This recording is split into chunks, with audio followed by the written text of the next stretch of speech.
noches, que Dios te bendiga.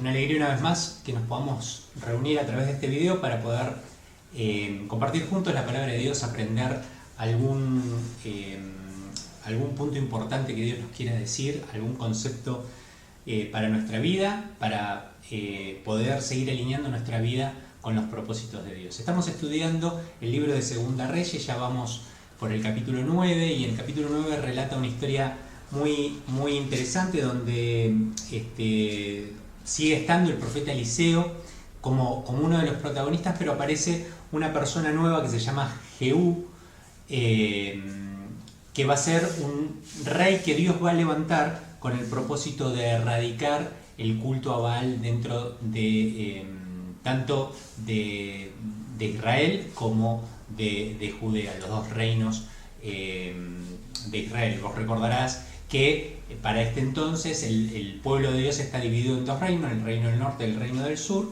y cada uno tiene un rey, y hay una sucesión de reyes, como venimos viendo, que lo único que hacen es apartarse más y más del consejo de Dios y inclinar su corazón a adorar a otros dioses, y invitan e incentivan al pueblo a adorar a dioses extraños, y se ha metido la idolatría de tal manera en Israel que se practican hay algunas prácticas religiosas bastante deplorables desde el punto de vista de Dios. Hay sacrificios humanos, hay sacrificios de niños, y Dios obviamente no está muy contento con cómo se está desarrollando su pueblo. Esa es un poco la historia de todo el libro de Primera y Segunda Reyes, de reyes que por ahí a veces empiezan bien, pero finalmente terminan alejando de Dios. Y el punto que yo quiero mencionar en esta historia, y tiene por título esta prédica Juez Soberano.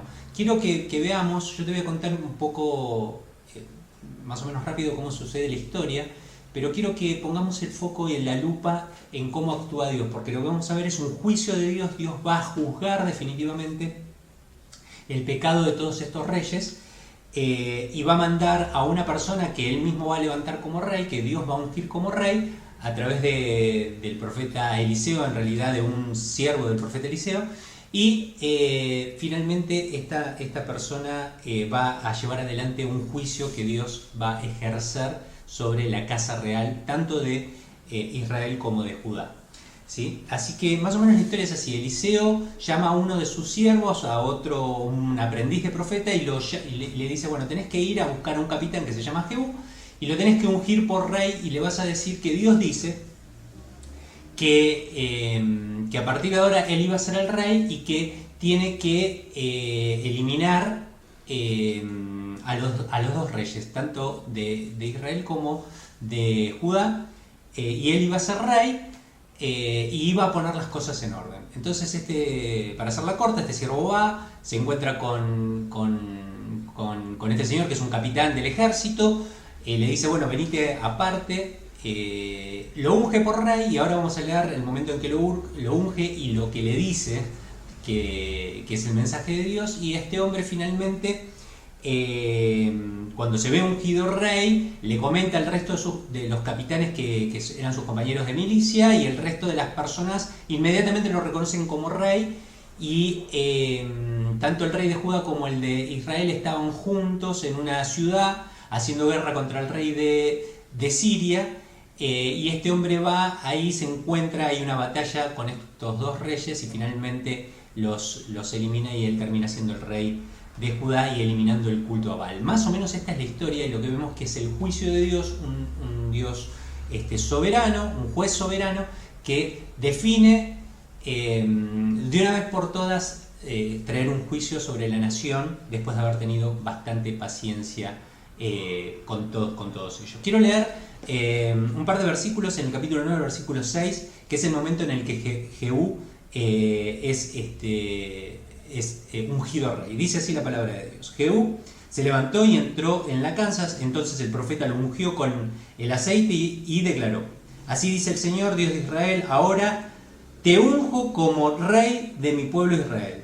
Destruirás la familia de Acab, tu Señor, y así me vengaré de la sangre de mis siervos, los profetas, castigando a Jezabel vengaré la sangre de todos mis siervos, ¿no? Entonces está claro que Dios está levantando a esta persona para realizar un juicio definitivo sobre los reyes de Israel. Bueno, tres puntos que a mí me gustaría poner la lupa en esta noche, porque me parece que es interesante verlo a Dios cómo actúa y sacar algunas conclusiones para nuestra vida. La primera es que Dios es paciente y como es paciente espera el arrepentimiento de todos nosotros. Había una sucesión de reyes que constantemente se apartaban de Dios, y parecía que Dios nunca iba a traer el juicio, ¿no? Parecía que Dios estaba inactivo, que Dios no se daba cuenta y pasaban las cosas, pero Dios no estaba inactivo, ni Dios estaba haciendo la vista gorda, sino que Dios estaba esperando de que se arrepientan, de que alguno de estos reyes definitivamente vuelva al origen, vuelva a Dios y se arrepiente, cosa que no sucede. Y esto es muy interesante, Dios es paciente y espera arrepentimiento. La palabra de Dios dice que el Señor es paciente con todos los pecadores, no queriendo que ninguno se pierda. Él está esperando, ansioso que usted y yo nos arrepintamos de nuestro mal camino y nos volvamos a Él. Él es paciente y espera arrepentimiento. Hay un segundo punto que yo quiero nombrar de este juez soberano, de este Dios soberano que juzga todas las cosas, y es que Dios es santo y sentencia el pecado. Hay una sentencia por el pecado, justamente porque Dios es santo. Dios no soporta el pecado, porque todo el pecado es todo lo que es contrario a la esencia de Dios. Y la palabra de Dios nos explica muy claramente todas las cosas que son pecado. Y quizás no quisiera invertir minutos de este video explicando qué cosas son pecado, porque usted lo tiene bien claro. Pecado no solamente es transgredir una ley, robar, matar o hacer daño, ¿no? La palabra de Dios nos explica que aún con nuestro pensamiento nosotros pecamos, nuestras mentiras, nuestras acciones, nuestras oscuridades. Darle la espalda a Dios es pecado. Y hay una sentencia. La palabra de Dios explica que la santidad de Dios sentencia el pecado, diciendo que la paga del pecado es la muerte. Y por eso vino Jesucristo a buscar y a salvar los que estábamos perdidos en nuestros delitos y pecados. Porque la paga del pecado es la muerte, y a través de Jesucristo Dios nos da la oportunidad del arrepentimiento. Dios es paciente, espera arrepentimiento, manda a Jesucristo para salvarnos y que nosotros accedamos al arrepentimiento. Así que la segunda cosa que podemos aprender es que Dios es santo y sentencia el pecado. Y la tercera cosa, y quizás la más tremenda de todas, de este mismo Dios y este juez soberano que juzga todas las cosas, es que Dios es justo y castiga el pecado. Cuando no hay arrepentimiento, cuando el hombre conoce la sentencia, cuando el hombre se da cuenta de que está frente a un Dios santo, sin embargo sigue dándole la espalda, Dios finalmente cae con todo el peso de la ley, con todo el peso del castigo con el pecado. Y habitualmente el castigo de Dios es tremendo. La palabra de Dios también nos explica que es tremendo caer en las manos del Dios vivo. Así que la única manera de salir de esta situación, de estar bajo la ira de Dios, lo explica la palabra de Dios, para salir de abajo de la ira de Dios tenemos que acceder al arrepentimiento y a la fe en el Señor Jesucristo. Hasta acá, nada más es lo que quiero que podamos tener foco en esta noche y quizás aprender y pensar en nuestra vida. ¿Estamos desviados del camino? ¿Estamos haciendo lo que no corresponde? ¿Estamos dándole la espalda a Dios? Acordémonos que Dios es paciente y está esperando nuestro arrepentimiento, pero esa espera no va a ser para siempre, porque Dios ha sentenciado con su santidad el pecado y finalmente Dios es justo y un día va a juzgar. Así que lo mejor que podemos hacer ante un Dios de estas características es abrazarnos al arrepentimiento y clamar por su misericordia. Que Dios te bendiga y que tengas una muy linda noche.